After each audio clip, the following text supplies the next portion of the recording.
Welcome back, playoff people. It's your boy. You know who I am, the #1 overall seed, the commish, totally not slumping down the stretch. And I know that 8 of you are huge losers at this point in the season.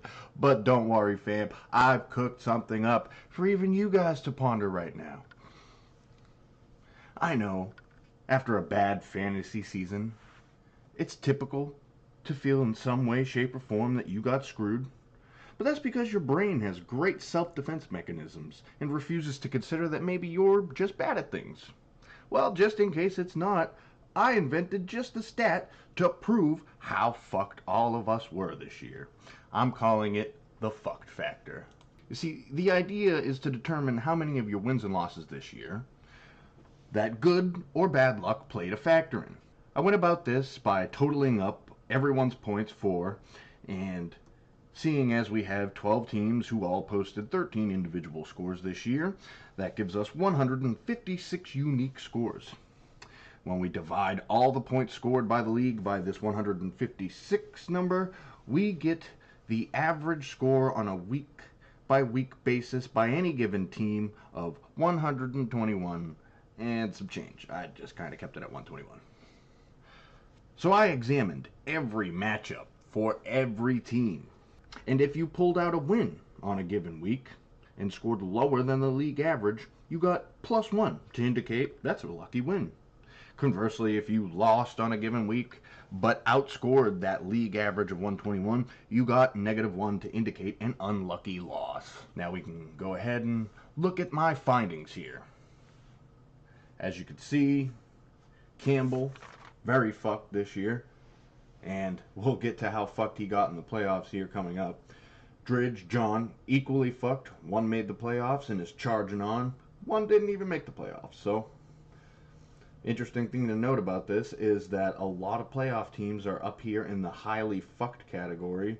Betro, the only one +3, and he just got bounced this week. So, I don't know what this stat tells you, but it's fun, right?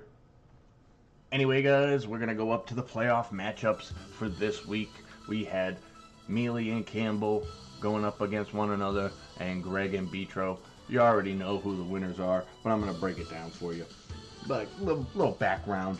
It was a tough road for Campbell to get here, as we've talked about. Tragic early exits from the playoffs here is really just a perfect mirror image for how hard he got fucked this season.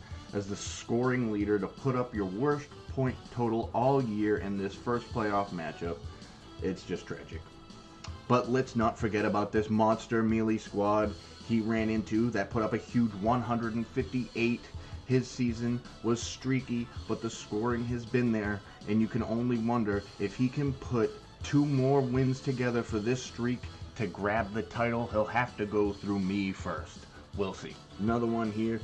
Good year for Betro. It ends in heartbreak. He came up in the middle of the pack in scoring, but he sealed off the 3 seed thanks to 4 wins in his tough stacked division.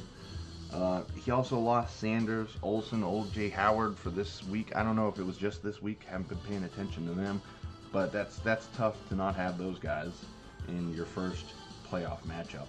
Greg's miracle comeback season, however, is not done yet. His 0-4 start began with a 151-173 demoralizing loss to your boy the commish. It's the second highest score posted in a loss in league history. With Greg's miracle win, he's on to the semifinal. He's gonna face the defending champion Ryan. Looking at the playoff matchups going ahead, we already talked about John going up against me, and Greg is going to face the defending champion. Guys, we could have a Mealy Bowl here. I know, that would be fucking disgusting. I agree, too.